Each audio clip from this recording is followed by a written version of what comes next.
ಬಿಸಿ ಬಿಸಿ ಅನ್ನವನ್ನು ಹಾಕ್ಕೊಂಡು ಇದನ್ನು ಹಾಕ್ಕೊಂಡು ಊಟ ಮಾಡ್ತಾ ಇದ್ರೆ ತುಂಬಾ ಚೆನ್ನಾಗಿರುತ್ತೆ. 4 ತುತ್ತು ಜಾಸ್ತಿ ಹೋಗುತ್ತೆ. ಏನಂತೀರಾ?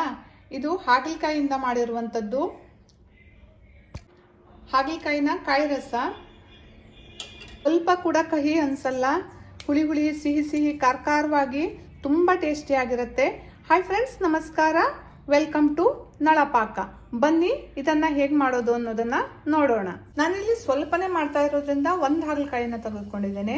ಈಗ ಇದನ್ನು ಚೆನ್ನಾಗಿ ತೊಳೆದಿದ್ದೇನೆ. ಹಾಗೆ ಇದನ್ನು ಚಿಕ್ಕದಾಗಿ ಹೆಚ್ಚಿಕೊಳ್ತೇನೆ.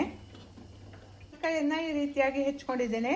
ಈಗ ಇದನ್ನು ಒಂದು ಪಾತ್ರೆಗೆ ಹಾಕೊಳ್ತಾ ಇದ್ದೇನೆ. ಹಾಗೆ ಇದಕ್ಕೆ ನೀರನ್ನು ಸೇರಿಸ್ಕೊಂಡು ಇದನ್ನು ಬೇಯಲಿಕ್ಕೆ ಇಟ್ಕೊಳ್ತೇನೆ. ಈಗ ಇದಕ್ಕೆ ಒಂದು ಮಸಾಲೆಯನ್ನು ರೆಡಿ ಮಾಡ್ಕೊಳ್ಬೇಕು. ಒಂದು ಬಾಣಲೆಯನ್ನು ಇಟ್ಟು ಅದಕ್ಕೆ ಸ್ವಲ್ಪ ಕೊಬ್ಬರಿ ಎಣ್ಣೆಯನ್ನು ಹಾಕ್ಕೊಂಡಿದ್ದೇನೆ. ಈಗ ಇದಕ್ಕೆ ಒಂದು 2 ಟೇಬಲ್ ಸ್ಪೂನಷ್ಟು ಕಡಲೆಬೇಳೆಯನ್ನು ಹಾಕ್ಕೊಳ್ತಾ ಇದ್ದೇನೆ. ಹಾಗೆ ಉದ್ದಿನ ಬೇಳೆಯನ್ನು ಹಾಕ್ಕೊಳ್ತಾ ಇದ್ದೇನೆ. ಉದ್ದಿನ ಬೇಳೆ ಮತ್ತು ಕಡಲೆಬೇಳೆಯನ್ನು ಸ್ವಲ್ಪ ಹುರ್ಕೊಳ್ಬೇಕು.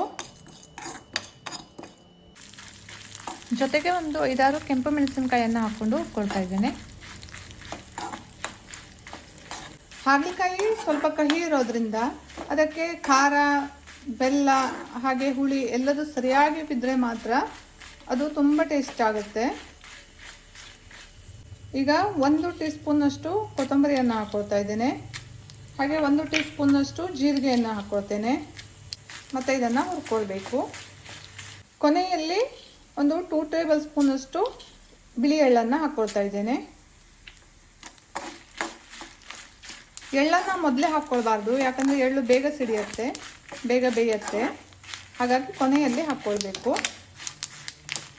ಹಾಗೆ ಸ್ವಲ್ಪ ಇಂಗನ್ನು ಹಾಕ್ಕೊಳ್ತಾ ಇದ್ದೇನೆ. ಈಗ ಇದು ಚೆನ್ನಾಗಿ ಹುರಿದಿದೆ. ಇದು ಸ್ವಲ್ಪ ಆರಿದ ಮೇಲೆ ರುಬ್ಕೊಳ್ಬೇಕು ಇದನ್ನು. ಈ ಹೋಳುಗಳು ಬೇಯ್ತಾ ಇದೆ. ಈಗ ಇದಕ್ಕೆ ಒಂದು 1/4 ಟೀ ಸ್ಪೂನಷ್ಟು ಅರಿಶಿಣದ ಹುಡಿ, ಹಾಗೆ ಬೇಕಾಗುವಷ್ಟು ಉಪ್ಪು, ಹಾಗೆ ಬೆಲ್ಲವನ್ನು ಸೇರಿಸ್ಕೊಳ್ಬೇಕು. ಬೆಲ್ಲ ಸ್ವಲ್ಪ ಜಾಸ್ತಿ ಬೇಕು. ಇಲ್ಲಿ ನಾನಿಲ್ಲೊಂದು 3 ಚಮಚದಷ್ಟು ಬೆಲ್ಲವನ್ನು ಹಾಕ್ಕೊಳ್ತಾ ಇದ್ದೇನೆ. ಈಗ ಇದು ಕುದಿಬೇಕು. ಹೋಳುಗಳೆಲ್ಲ ಉಪ್ಪು ಹಾಗೆ ಬೆಲ್ಲ ಎಲ್ಲವನ್ನ ಹೀರ್ಕೊಳ್ಬೇಕು. ಈಗ ಒಂದು ಮಿಕ್ಸಿ ಜಾರಿಗೆ ಹುರಿದಿಟ್ಕೊಂಡಿರುವಂತಹ ಮಸಾಲೆಯನ್ನು ಹಾಕ್ಕೊಂಡಿದ್ದೇನೆ. ಹಾಗೆ ಇದಕ್ಕೆ ಹಸಿ ತೆಂಗಿನಕಾಯಿ ತುರಿಯನ್ನು ಹಾಕ್ಕೊಳ್ತಾ ಇದ್ದೇನೆ. ಇದಕ್ಕೆ ಇಲ್ಲಿ ಸ್ವಲ್ಪ ಕಾಯಿ ತುರಿ ಜಾಸ್ತಿ ಬೇಕು, ಯಾಕಂದರೆ ಬೇಳೆ ಏನನ್ನು ಉಪಯೋಗಿಸೋದಿಲ್ಲ. ಹಾಗಾಗಿ ತೆಂಗಿನಕಾಯಿ ತುರಿಯನ್ನು ಸ್ವಲ್ಪ ಜಾಸ್ತಿ ಹಾಕ್ಕೊಳ್ಬೇಕು.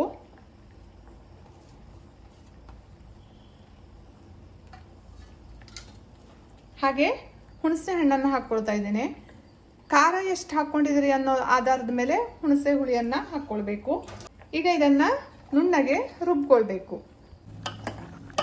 ನೋಡಿ, ಹೋಳುಗಳು ತುಂಬ ಚೆನ್ನಾಗಿ ಬೆಂದಿದೆ. ಈಗ ಇದಕ್ಕೆ ರುಬ್ಕೊಂಡಿರುವ ಮಸಾಲೆಯನ್ನು ಮಿಕ್ಸ್ ಮಾಡ್ಕೊಳ್ಬೇಕು. ಮಸಾಲೆಯನ್ನು ಮಿಕ್ಸ್ ಮಾಡ್ತಾ ಇದ್ದೇನೆ.